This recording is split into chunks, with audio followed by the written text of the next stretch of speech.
Hi, it's Ray, Chubby Ray Comics. I don't buy single issue comics. I buy trade paperbacks and I buy omnibus. And today I want to talk Batman, especially writers and their runs on Batman, specifically writers and their first arc on their runs of Batman, which traditionally has been some of the greatest arcs we've ever seen. In fact, some of these stories are the greatest Batman stories of all times. And this is from everyone's point of view. This isn't just some people. This is you're gonna see story arcs that everyone says are the best. And we'll start with let's go all the way back to Frank Miller. Frank Miller's first Batman run.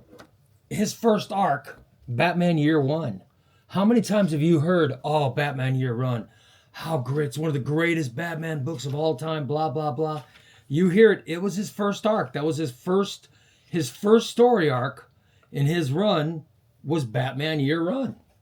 That was Frank Miller. Then, technically, this next writer, technically you could say he did a mini series first. He did a mini series called The Long Halloween. Of course, I'm talking about Jeff Loeb. When he actually took over on Batman with issue 408, it was with a little arc called Hush. And you guys, this is, in my opinion, this is the greatest Batman story of all time. Hush was amazing.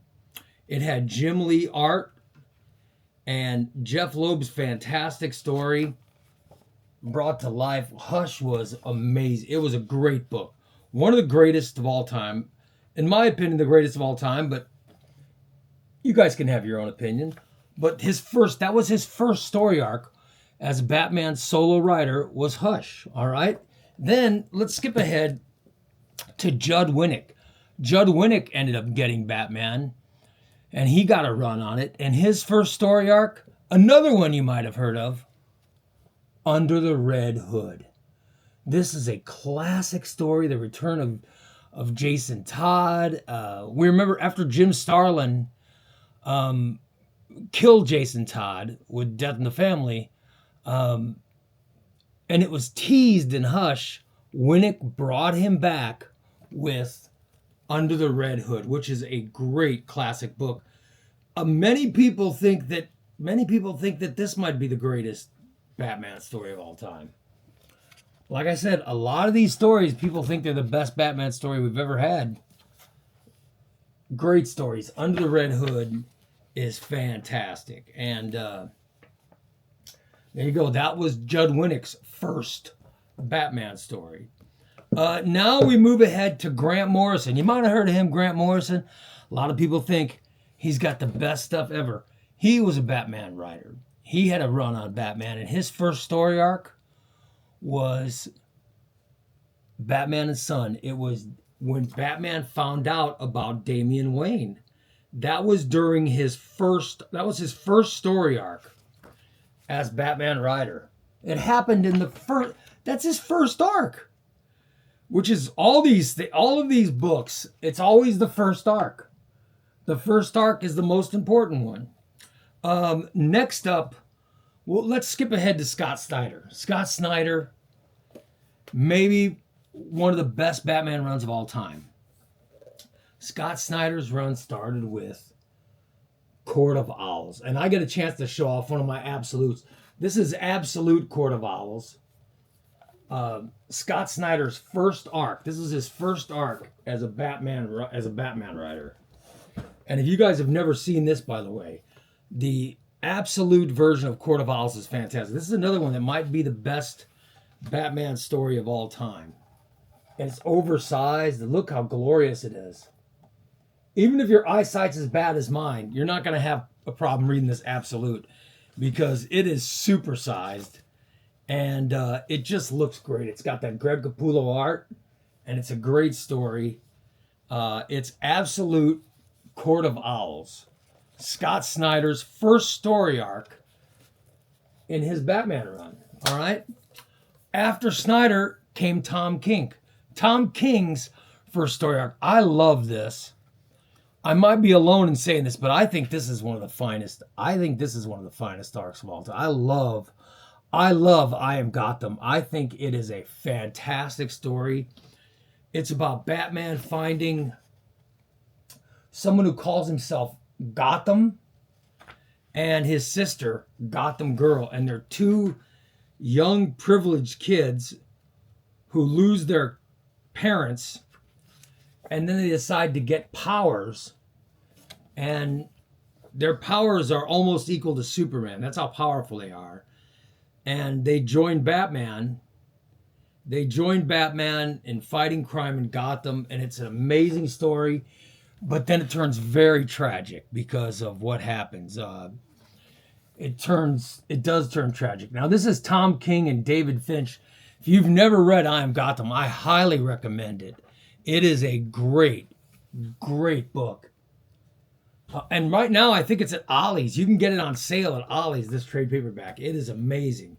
But that was Tom King's first run. The Tom King Omnibus is coming out in the early fall, I think. Late summer, early fall. That's when this omnibus will come out. Up next is the next story arc, or the next run, I think might be the best ever. I really love this run.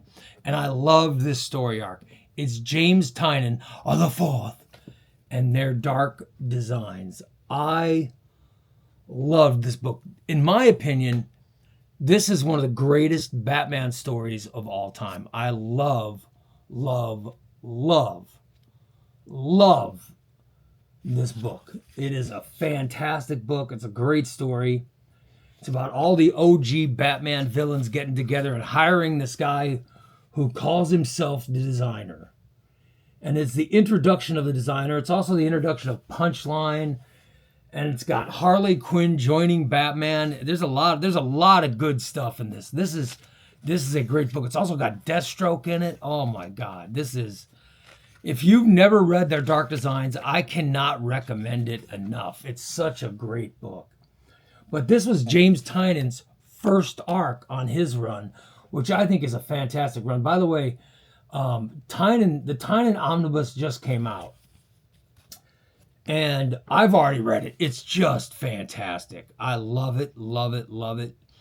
In fact, seeing these stories, their Dark Designs and Joker War and Fear State, all that Tynion stuff looks so good, oversized. And then we'll skip ahead to Chip Zdarsky in his run on Batman, which I was not a big fan of. But his first arc was Failsafe. And the artist on his arc, or the artist in his run, is Jorge Jimenez. And Jorge Jimenez. And I think Jorge Jimenez is fantastic. He's fantastic. And the art in this book is great. I wasn't a big fan of, globe hopping Batman. This story's good. I don't think it's great, but a lot of people think it's great. Failsafe. So my point in bringing all this up is the next guy coming into Batman is going to be Matt Fraction. And I've heard a lot of people concerned about Matt Fraction. Let me say that I have all the confidence in the world in Matt Fraction. In fact, I'm looking forward for his first story arc, because if you look at throughout history, it's the first story arc that writers do are the ones that they're remembered for. I mean, I guess Tom King is more remembered for the whole Batman-Catwoman relationship, but I Am Gotham's a great book. It was a great start. And if you look at all the other story arcs I told you, these are some of the greatest of all time. Long Halloween was a mini-series, but that was Jeff Loeb. That was great. That was his first Batman introduction. Then his first solo Batman story arc was Hush. Now look what he's doing. He's doing Hush 2 as his next run. And then we'll have Fraction, and he'll start it off. And hopefully whatever arc number 1's going to be, that's going to be the one we remember. Trust me. I hope you've enjoyed a look back at some of these Batman classics. And if you have not read Batman runs, just pick up the first story arc. Pick up the first story arc of the artist. Pick up the first story arc of the writers, because they are always fantastic. And traditionally, it's the best stories. The best stories always come in that first story arc. And we can prepare for Matt Fraction's story arc, which will be coming up later this year. I'm Chubby Ray Comics, and this has been a Batman Run video. Hope you guys enjoyed it.